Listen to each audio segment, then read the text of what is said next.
Hey there, it's Nick. And it's Leah. Real quick thing before we get going.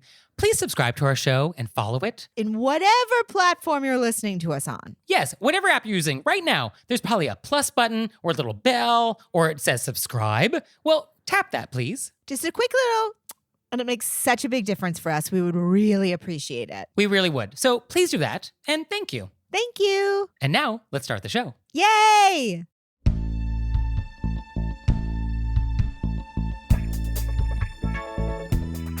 Do you talk during Kalle Anka? Do you deflect compliments? Do you abandon your guests? Were you raised by wolves? Let's find out. Here are things that can make it better when we have to live together.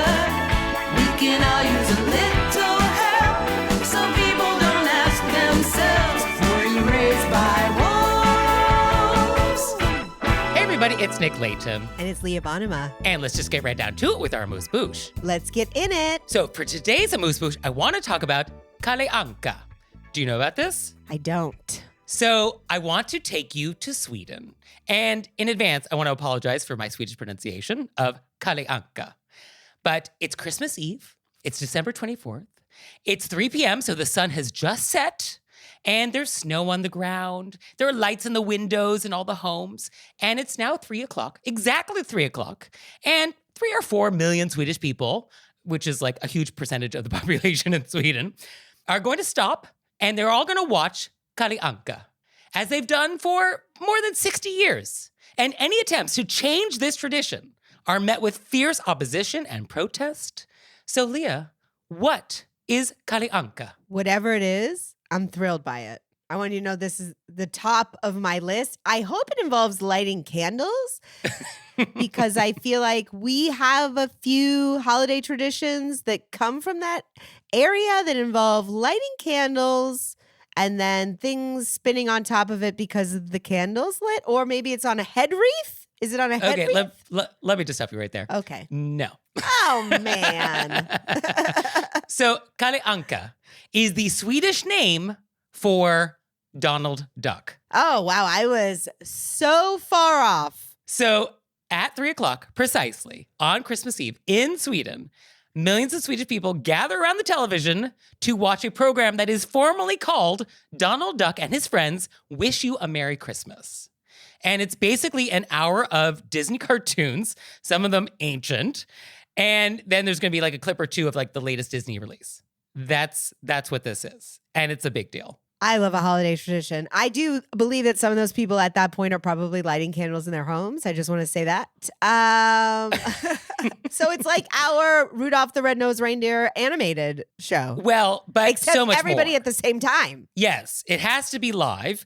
And the whole day is structured around Kalle Anka. So the question is like, oh, do you want to come over for dinner before or after? Or are we going to do presents before or after? But the idea that it's not happening is like not part of the equation. 3 o'clock, Christmas Eve, that is what is happening. We are watching cartoons. I love this so much. This is phenomenal. So a little history. In 1958, there was an episode of The Wonderful World of Disney, which was like on American television, hosted by Walt Disney. It was mostly holiday themed, although a lot of the cartoons like had nothing to do with Christmas. And so that aired in 1958.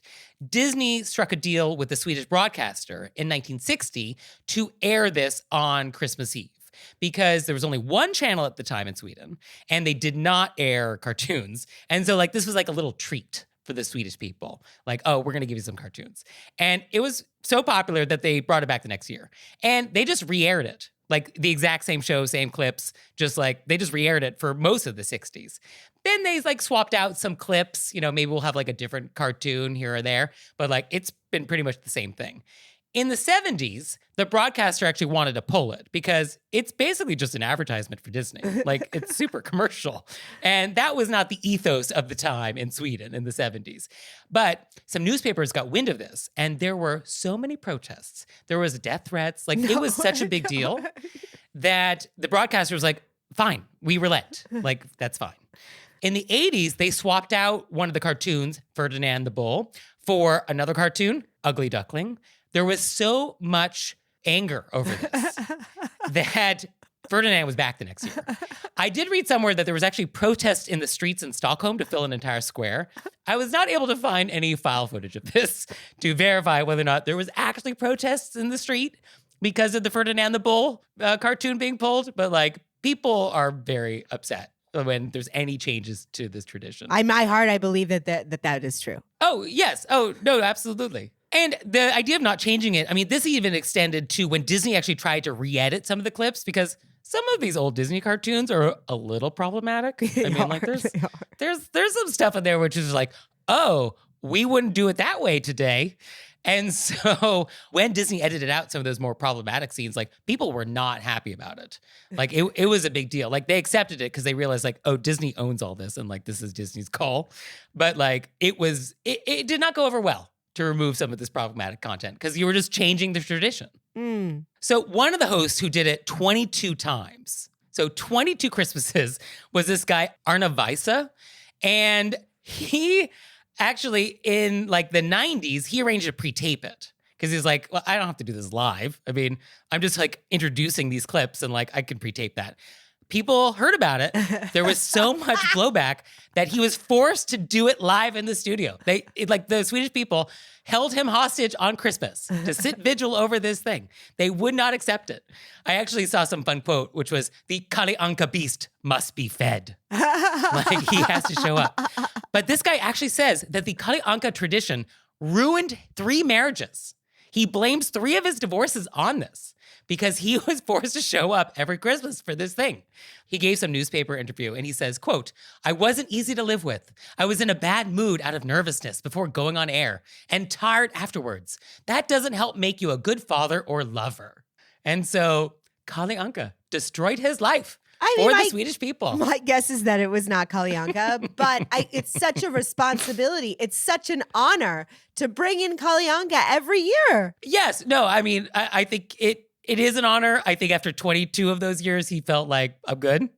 But yeah, I mean, he was also held hostage, though. I think we do have to admit. Let me say right now that I would be delighted to be held hostage with Nicholas Leighton by Christmas. To host one of the, could we host the Christmas parade? I think so. Oh, absolutely. Yes. And then they'd say every year we'd have to be there live. And we would say, what an honor to hold this tradition. That's true. Yeah, I probably wouldn't complain about it. Although if I did it for 22 years, check in with me then. I mean, you know me, I wouldn't complain. I'd be like, more Christmas.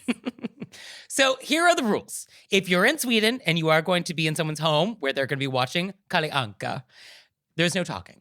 You actually watch attentively. You're not multitasking. You're not cooking dinner while this is happening. You're not unwrapping presents while this is happening. Like, we're watching Kalle Anka. And the only talking that really happens, I think you are allowed to like say your favorite lines along with the characters. I feel like that's allowed. But like no other like side conversations. And you do not record it. You either watch it live or you do not watch it. Like there's no streaming it later. I love that. I love that. Purity. And it's sort of super charming. Yeah. And it's something that I was not aware of until relatively recently. I don't think that a lot of people outside of Sweden like know about this. I definitely didn't. And I feel better as a human being than I do. So yeah, I think this is a fun tradition that I think it's a reason to go to Sweden at Christmas time. I mean, it sounds very cool. Yeah, I feel like Sweden, I think they really do Christmas in a real way. And I feel like it really hits all of your boxes. It seems to really hit all. I mean, they had me a girl with a dragon tattoo, but they seem to really be knocking Christmas out of the park. Is that a Christmas movie? Not quite. It doesn't really hit the parameters of a Christmas movie, no. Okay, fair enough.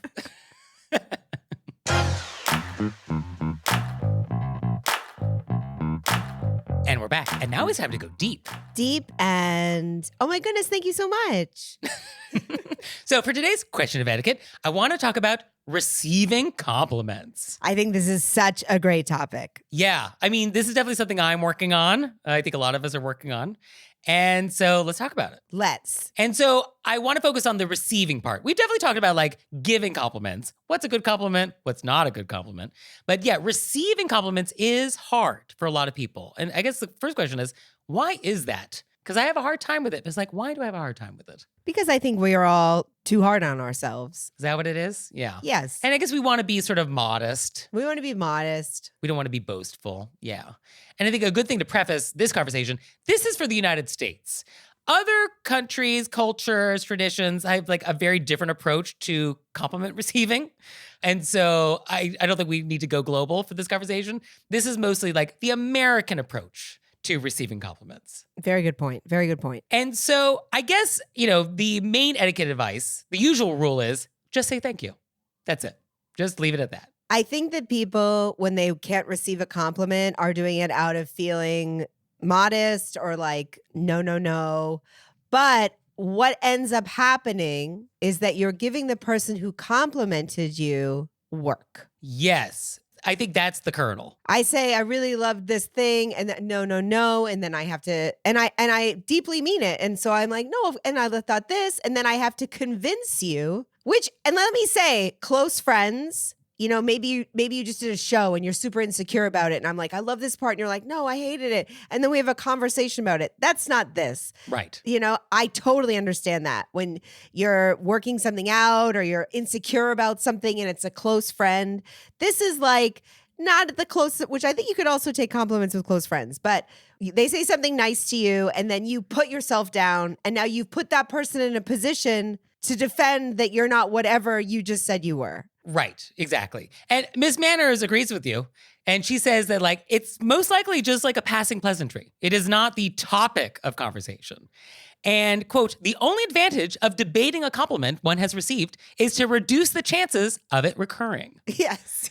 And so, yeah, it's like, don't belabor the conversation. Like, it's just, I want to give you a compliment and let's just like end it there. Please. This has happened to me recently. I gave a person a compliment and then it was like 45 minutes later. Oh, that's a lot of minutes. When they were finished telling me why I was like, my takeaway was, I can't do this ever again. Oh, yeah, you'll never say anything nice to this person. No, I won't say anything because I don't know what just happened. Yes.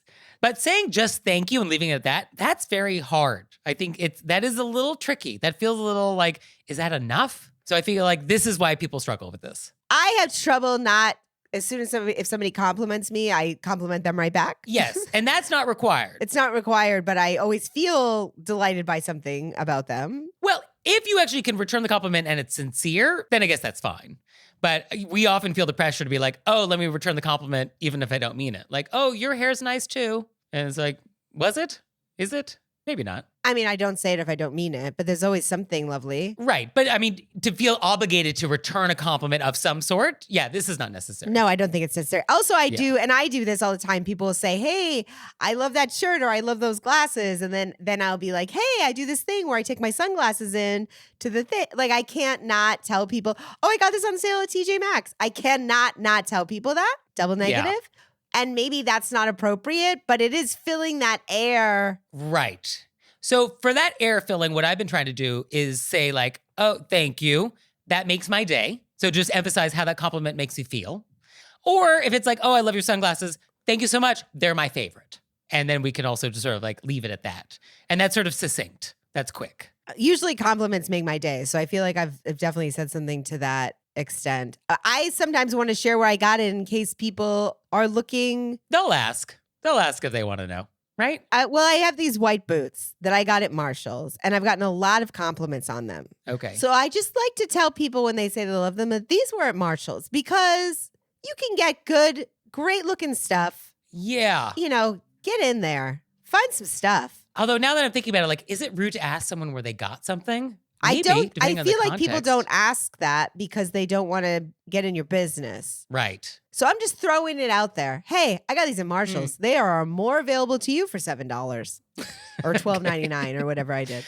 Well, but now we're getting to like, oh, I got them on sale. And now there's a conversation about the boots. And I just wanted to say they were nice. I know, but I'm not going to throw out a whole thing. I'm just going to say, and I get why maybe this isn't appropriate, but I've stopped being like, no, I hate myself. Don't say that. I've moved on from that. Okay. So the idea that I'm just throwing out, got it at Marshall's, huge progress for me. Okay. Yeah. Oh, I kind of like got it at Marshall's, full sentence. And that's kind of the end of the conversation. Right. Yeah. I guess we want to just button the conversation and not make the person participate further in the compliment conversation. Yeah. They don't have to participate in that. Right. Because I guess if you're like, oh, I got them on sale, do I have to participate on that? No, you don't. Although when you say I got it on sale, you're sort of diminishing the compliment a little bit because you're like, oh, they're not that great because I got a deal on them. No, that's not how people who like sales think, Nick. People who like that's sales, true. such as myself, think it's even better because I got these knockout boots Right. on sale. Can you imagine? But the etiquette advice that like Ms. Manners wants to give us is like, don't include that information. So do we disagree with her? Or is there a way to convey that extra nugget of information in a way that's etiquette approved? I guess that's the question. Are we allowed to say we got it at Marshall's? Well, I'm going to say it, and I'm giving myself permission. Okay. Yeah, I don't know. I think this is an interesting debate. How much is too much information? Because also Marshall's is inherently about getting a deal. And for our international listeners, Marshall's is like, I guess how do we describe Marshall's to somebody from outside the United States? I think you would describe it as a wonderland. Okay. Full of possibility and hope. I don't know if our listeners know this. I don't like shopping. Mm. I don't enjoy it. I got into Marshall's because they have great dog toys. Oh. And then we live near one. And then I saw the shoe section. And then I've branched out. And it's like, I'm having a good time. So it's basically like designer name stuff sort of ends up at Marshall's when bigger department stores can't sell it. But it is also like pans and pajamas and random food items. Food items. I love a Marshall's. Okay. That's why We're eating food for Marshall's. Oh, I am. Yeah, absolutely. Okay. I didn't know that was a category. It is a category. Noted. See, you wouldn't have known that. If I had a snack and you were like, I love That's this true. snack, Had and I you not go, complimented your white boots, and then we have a whole conversation about what is available at Marshall's. Right. Yeah, I guess this is where I'm a little stuck. It's sort of like, after we say the thank you for the compliment, how much more information is allowed, if any? I guess that's really the etiquette question. See, some people are just conversational. Yeah. And I think if we just move the conversation into being like, I had a really fun shopping experience in Sweden. You know, whatever the information is about it, that's a nice turn to take instead of, I think a lot of people's default setting, and this includes, I would include is when people compliment to immediately go, oh no, I'm horrible. No. Right. Oh, it's not that nice. This old thing. This whole thing, or I look horrible. I haven't slept. I'm bloated. You know what I mean? Whatever it is, you just want to insult yourself in front of other people because that's sort of. Yeah, you want to negate the compliment. You want to be like, rather no, than I don't. accept it. I'm undeserving Right. of this. I'm undeserving of this. So instead of doing that, you've said thank you, and then you've shared this great information. Okay, yeah, I think this is an important distinction. We do not want to negate the compliment. We do not want to dismiss the compliment. So that's off the table. I also don't want to bring somebody into my self-loathing. You know what I mean? It's like someone's trying to give you a compliment and you are like, here, take a look inside my brain and see how I really, let's not do that to a person. And so now we have accepted the compliment, and now it's just the question of how much beyond accepting it do we want to go? Because like, say I was at your house and you have a new tea. We'll take it out of human beings. Okay. Compliment. And I said, wow, which I think this actually happened recently. Yeah, you were at my house, and I gave you some mint tea. I love this tea. And then you told me where you got it. That's true, yeah. And actually, this mint tea, it is quite good. It was Yeah. quite good. And you told me where I got it. So I had that information. That's true. Lest I in the future. Yeah. So it's that kind of a give and take. So I guess know your audience and know whether or not your audience is interested in further conversation about the thing that we're talking about. Or if it was just a passing pleasantry. I guess that's the question. Is this a passing pleasantry or is this actually an opener? That's the question. But also how can still be passing. Thanks so much, Marshalls. That's true. Yeah. The compliment passed by, information passed by. Okay. Yes, you did not obligate me into a further conversation about Marshalls if I didn't want it. So I was given the opportunity to hear you talk about Marshalls, and then we could move on if I wanted. Then we moved on. That's okay. At the end, maybe that's what it is.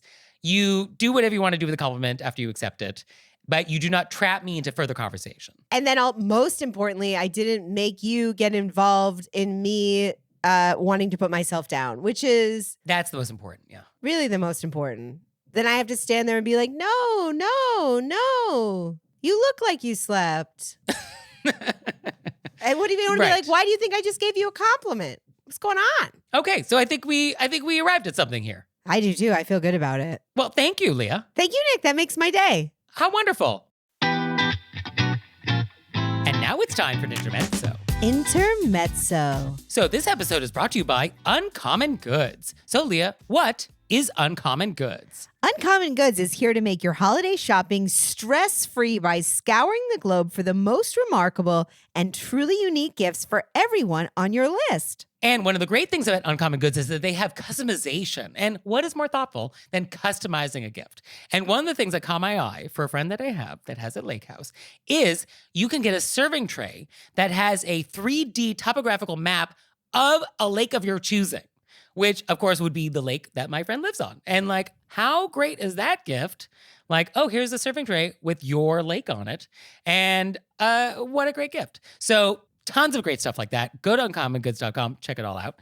And to get 50% off your next gift, go to uncommongoods.com/RBW. That's uncommongoods/RBW for 15% off. Don't miss out on this limited time offer. Uncommon Goods. We're all out of the ordinary. And now it's time for an intermezzo. Intermezzo. So this episode is brought to you by Today Ticks. So Leah, what is Today Ticks? Today Ticks is your ticket to entertainment with the best value on tickets to Broadway and beyond. Yes, they've got tons of great stuff. I'm actually going to go see Wicked tonight on Broadway. And fun fact, long story, I've only ever seen Wicked, just the first act, and it was in Spanish.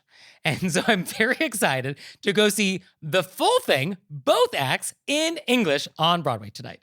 So Today Ticks makes it happen. And Today Ticks also gives you access to exclusive pre-sales, lotteries, and specially priced rush tickets. So go to todaytix.com/RBW and use promo code RBW to get $20 off your first Today Ticks purchase. That's promo code RBW at todaytix.com/RBW. todaytix.com/RBW. And we're back. And now it's time to take some questions from you all in the wilderness. Ow! So our first question is, quote, I usually cannot finish my meal at a restaurant. By restaurant, I'm not referring to a fine dining establishment, but for environmental reasons, I'd prefer to bring my own Tupperware instead of asking for a takeout box. Is it bad etiquette to bring my own? Should I ask the waitstaff at each restaurant? I feel like if I do, I might just be making them spend more energy answering something during their already hectic job. What are your thoughts on this? I have very strong thoughts. Okay, bring it. I love, as this person said, for environmental reasons, I'd prefer to bring my own. Yeah, I'm on board. I'm on board. I think this is a great habit. Yes, because I think in the world of etiquette, being environmentally conscious is actually good etiquette because we are being mindful of our environment in which other people live. We're being mindful of other generations. We become more mindful of the people around us. And so that is etiquette. And I personally feel like if I've already brought my own and when I finish eating and I have my own to go, I'll probably just nonchalantly put it into my takeaway dish. I don't think I need to involve the waitstaff. Oh, interesting. Okay. So the meal has ended.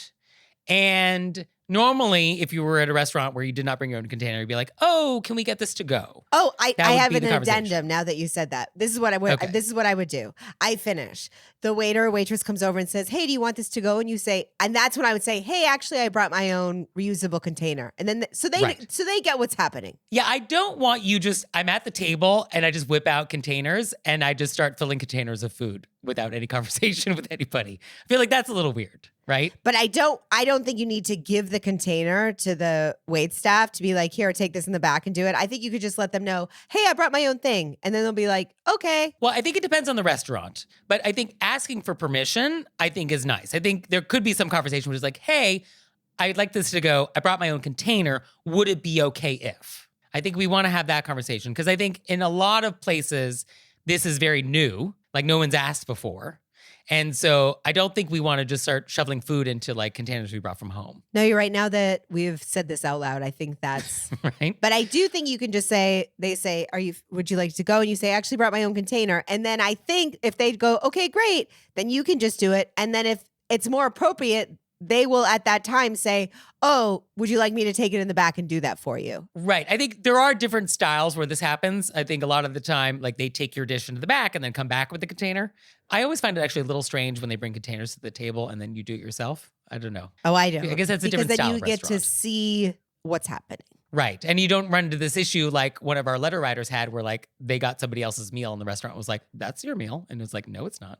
So Yeah, that was that does wild. avoid that problem. And also sometimes you don't want everything on the plate, or you want, I'm going to True. add in a little bit of from somebody else's plate. Then you get to do it yourself. That's true. But I think asking is nice. I think smarter restaurants would actually sell reusable containers that are like branded.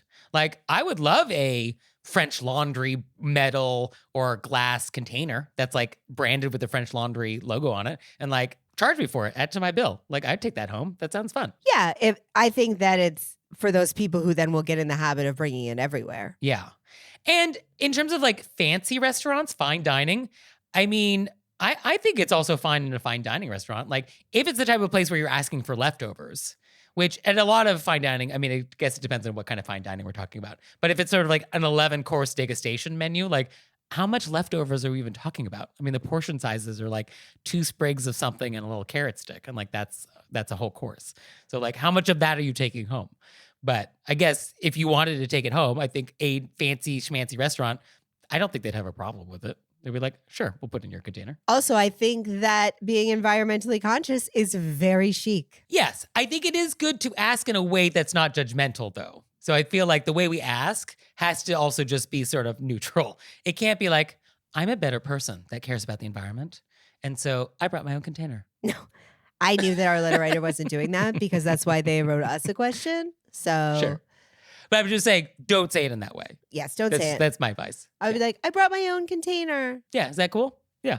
And I was actually reading some places, I think maybe all of California, and they're trying to do it in New York. They're trying to have more laws where restaurants have to let you bring containers. Because I guess there's no law that says you are allowed to, like nationwide. Like it's at the discretion of a restaurant. And I guess some restaurants are concerned like, oh, what is this container? Is it clean? Is it going to contaminate my kitchen? Like we just have a policy where we don't allow outside containers.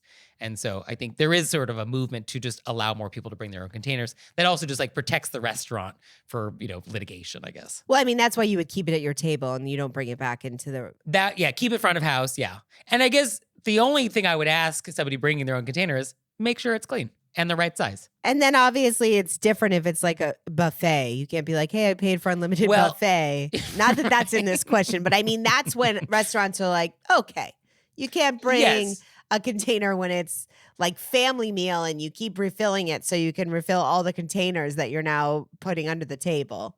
Yes. Yeah, let's not steal food, I guess. But if it's food you've already ordered, that you've already paid for, that you just want to bring home, yeah, okay. I feel good about this. So our next thing is a bonkers. Bonkers. Right? I feel like I gotta switch it up, but maybe I should just stick with a tried and true. No, I loved it. I thought that was great. Oh, thank you so much. Our bonkers is, quote, and I see what you did there with the compliment. Nice. Nicely done. Quote, we were 4 couples going out to dinner. Couple number 1, our hosts, invited me and my husband and another 2 couples to meet up at their house for drinks first. When we showed up, our hosts informed us that they had to go meet a 5th couple for drinks before dinner. None of the rest of us knew this 5th couple.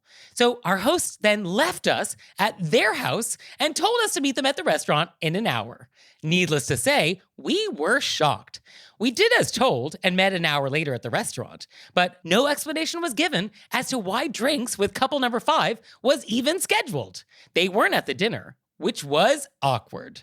Our hosts simply said that the situation was unavoidable. Have you ever spent an hour in somebody else's house with them not there and all dressed up with nothing to do? I mean, what? What? There's so many questions, and our hosts are being so coy. So coy. I feel like our hosts needed to give a little more information about what has happened here. You can't just say like, oh, it was unavoidable, and just like, that's it. You just left me in your house for an hour. For an hour? That's so much. Imagine I could have spent that hour at home with my dog. Come over for drinks. Oh, and by the way, we won't be there. We're not there. because we have to do drinks with this other couple because it's unavoidable. But we're not going to invite those people to dinner. And then we're not going to really give you any details about that. Nope. We're just going to pretend it never happened. Yeah. What? That's bonkers. It's bonkers. What a bonkers thing. What's happening? What a totally bonkers thing. Yeah. So that's bonkers. I mean, it feels like they wanted you to go through their house. That's what it feels like. Oh, like, oh, please go through our medicine cabinet. Yeah. You know, why would you invite people over and then leave? But I think not telling me, that's the bigger crime here. Because it's like, what? Now I just, my mind is spinning. Like, what are the possibilities? Yeah, like say I got to your house and you were like, hey, there was going to be 5 couples, but this other couple had an emergency and I got to run over and be there for them for a And second. do drinks with them. But or whatever it is, like sometimes people need emotional support and they can't be out in Sure. public and then I'll meet you at the restaurant. Okay. Totally I fine. understand that story. But unavoidable. Like, what would be unavoidable drinks? I mean, that's a strong word. That's really loaded. That this was just unavoidable, mandatory court-ordered cocktails. That's what I want to be. Was it court ordered? What is happening? Does somebody have information on you that they're blackmailing you with? Like some hidden video of you, and like if you do not do drinks with them today, then they're going to release it to the public. I mean, as we all know, Spock said, if we eliminate the possible, whatever remains, however improbable, must be the truth. Okay. So I mean, they're being blackmailed. yeah. I mean, Spock's not wrong. Yeah. These people are being blackmailed. So I'm sorry for your friends who are now being blackmailed by couple number 5. How horrible. How horrible for Oh, them. I take back everything I said about these people. I had no idea they were being blackmailed. I mean, You get an etiquette pass then. this is the only explanation. So thank you for sending this in. And as a reminder, we'll take your bonkers questions and any question or your vents, your repents, your etiquette crimes, send them in. Send them into our website, wereyouRaisedByWolves.com, or you can leave us a voicemail or send us a text message, 267, call RBW. Live long and prosper. And now it's time for an intermezzo. Intermezzo. So this episode is brought to you by Wondery. And let me just say, very pumped for this one because from Wondery and Dr. Seuss, coming to you live from the top of Mount Crumpet, from the tip top to dump it, it's 'Tis the Grinch Holiday Talk Show. What? Hosted by Saturday Night Live's James Austin Johnson as the famous curmudgeon, the Grinch. Listen every week as the Grinch goads hilarious celebrity guests as they try to get the Grinch to turn his sour, Grinchy frown upside down. Will they succeed, or will he roast them like chestnuts on an open fire and make the who's who of Hollywood cry boo hoo hoo hoo? So follow 'Tis the Grinch Holiday Talk Show on the Wondery app or wherever you get your podcasts. And you can listen to 'Tis the Grinch Holiday Talk Show early and ad-free right now by joining Wondery Plus. And now it's time for an intermezzo. Intermezzo. So this episode is brought to you by Highland Titles. So Leah, what is Highland Titles? Highland Titles sells gift-sized plots of land from the Scottish Highlands for as little as $30. And the really cool part is, I'm getting this for everybody, is that if you have a plot of land, you are then a lord or a lady. So if you want to be officially called a lord or lady, this is your chance. This is how you could beat the system. I think this is a really fun holiday present. What did you get for the holidays? Oh, I became a lady of the Glen. And online, they have a bunch of different packages. You could get a plot of land for $30 and become a lady. Oh, if it was that easy. Oh, if it was that easy to become a lady. Well, at least you get the title. So visit highlandtitles.com and buy the amazing gift of Scottish land. With more than 15,000 5-star reviews, it's sure to delight. And if your friends and family follow the correct etiquette, they will have to address you as Laird, Lord, or Lady of the Glen. So that's highlandtitles.com.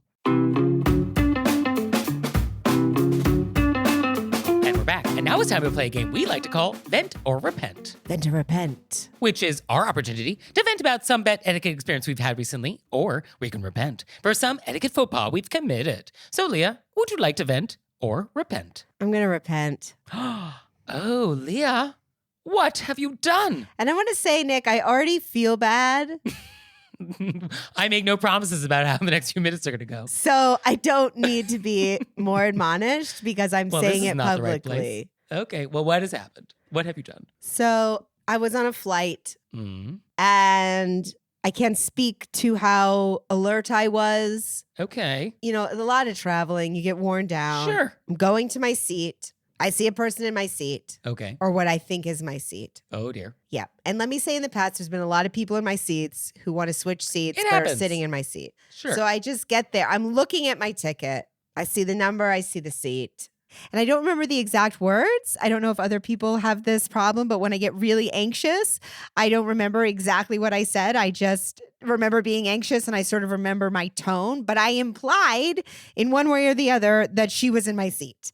Okay. But I did say it with like a, ooh, and I put my shoulders up and I did not, whatever I said, I did not say what I was saying in an accusatory way. Great. Okay. I said That it sounds in like fine. a there's a misunderstanding way, but I did suggest that she was in my seat. Okay. However, I said it. But I did say it in like a, ooh, but I said it like a, you got to move. But I said it so nice. Okay. But I did say that. All right. And then she goes to pull out her ticket. And then we both look at the tickets. And then I was looking at the gate number. Oh, dear. And then I was mortified. I accused a person of being in my seat. Okay. And I was in her seat.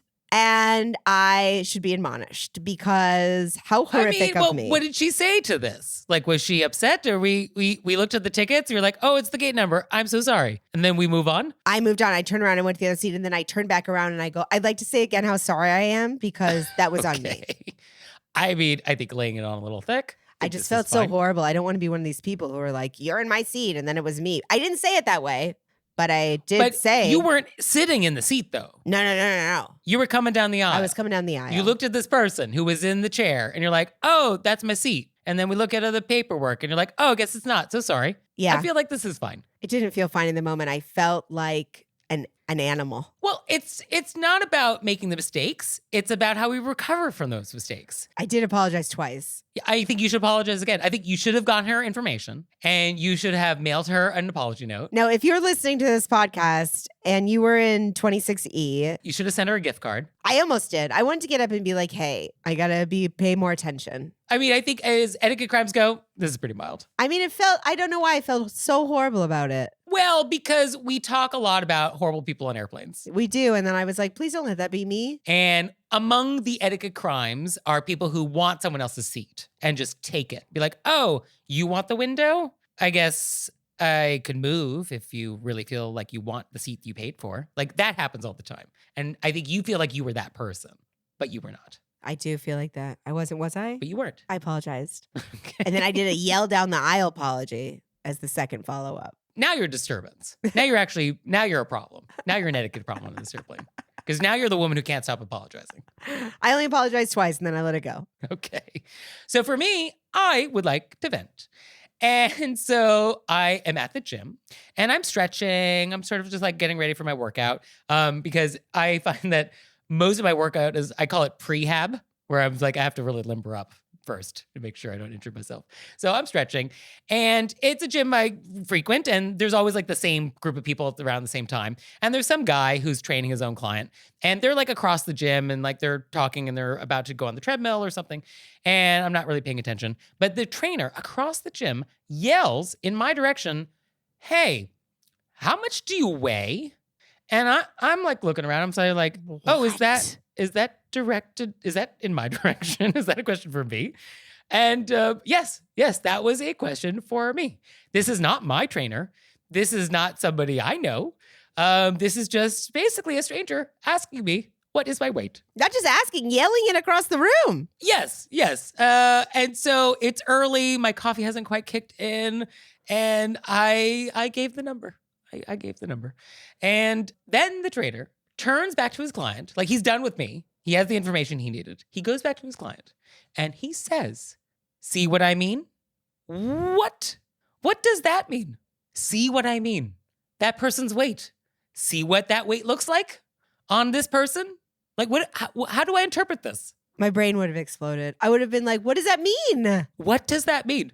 Yeah. What do we do with this? Who yells that across the room and then is like, well, don't ask strangers for their weight. Let's don't just start ask there. strangers for their weight, yelling or quietly. Right? But then to then comment. Because now you've commented. You've made some judgment about my weight, but I don't know what the judgment is. But clearly, my weight makes sense for me, I guess. Like it answers some riddle. And so I don't know what the riddle is, but it satisfies some curiosity. And it's sort of like, I don't like being used as an example in this way at all. No. I would just be laying in bed, staring at the ceiling, being like, what does that mean? Why would you say, see what I mean? See what I mean? So I don't know. I don't know what it means. I don't know what it means. But I don't like it, and it's a vent. I do not like it either. I do not like it. Wild. Totally wild.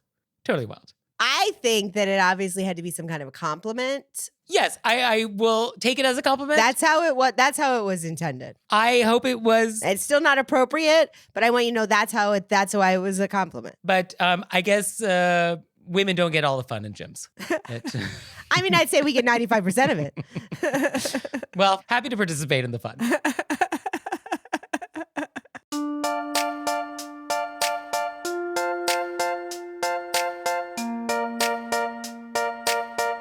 So, Leah, what have we learned? Oh my, not only I learned and am now obsessed with, learned and immediately moved into obsessed with Kalle Anka. Yeah, Donald Duck. It's a thing in Sweden. I just love the idea that so many people at the same time Millions? are pausing Millions of Swedes. on Christmas Eve. Yeah. What a delight. It wouldn't be Christmas without Donald Duck. What a delight. And I learned that you get some great deals at Marshall's. And you know what? What? The reason I know about it is because I complimented somebody on something they had Okay. for their dog, and they said, Marshall's. And I said, okay, I'm gonna check that out. Well, thank you, Leah. Thank you, Nick. And thanks you out there for listening. I'd send you a handwritten note of my custom stationery if I could. He would. So for your homework this week, we want to do some more live shows, but we don't know where. So your homework is to tell us if you want us to come to your city. So go to wereyouraisedbywolves.com/live and fill out our little survey and tell us where you live if you want us to visit. We're excited for this new journey adventure. Yeah, I mean, it's going to be the Nick and Leah road trip across the country or world. I mean, hey, if there's enough people in Tokyo that want us to visit, I guess we're going to Tokyo. I love how I called it a journey adventure. I mean, it is a journey adventure. It's a journey adventure. So please go to our website /live, fill out a little survey, and we'll see you next time. Bye. Bye.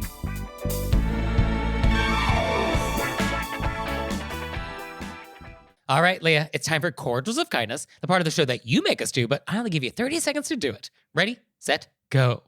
So I would like to do a special shout out to our Wolves family, Patreon member, Instagram friend, and now real life friend, Brenda B. Yes. Who came out to our live show and then also came to some of my comedy shows and has been so supportive and keeping the Wolves dialogue going. And I just, such a delight. And I can't thank you enough. Thank you so much for everything you do. And I want to add to that, and I just want to say thank you to everybody who came out to see us live.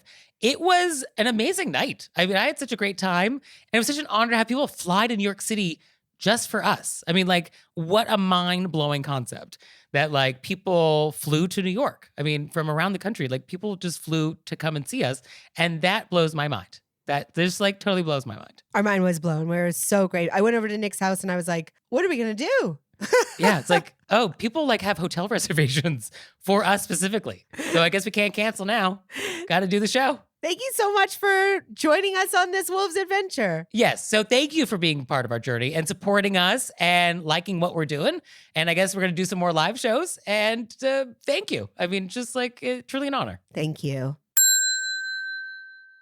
Oh, Leah, one more thing. What? Have you signed up for Patreon yet? I have. Me too. You out there. Have you signed up for Patreon yet? No? Well, go to our website, wereyouraisedbywolves.com, click on monthly membership, check it out, because we would really appreciate it if you'd support our show. We love your support. We would. So please do that, and we'll see you next time. Bye. Bye.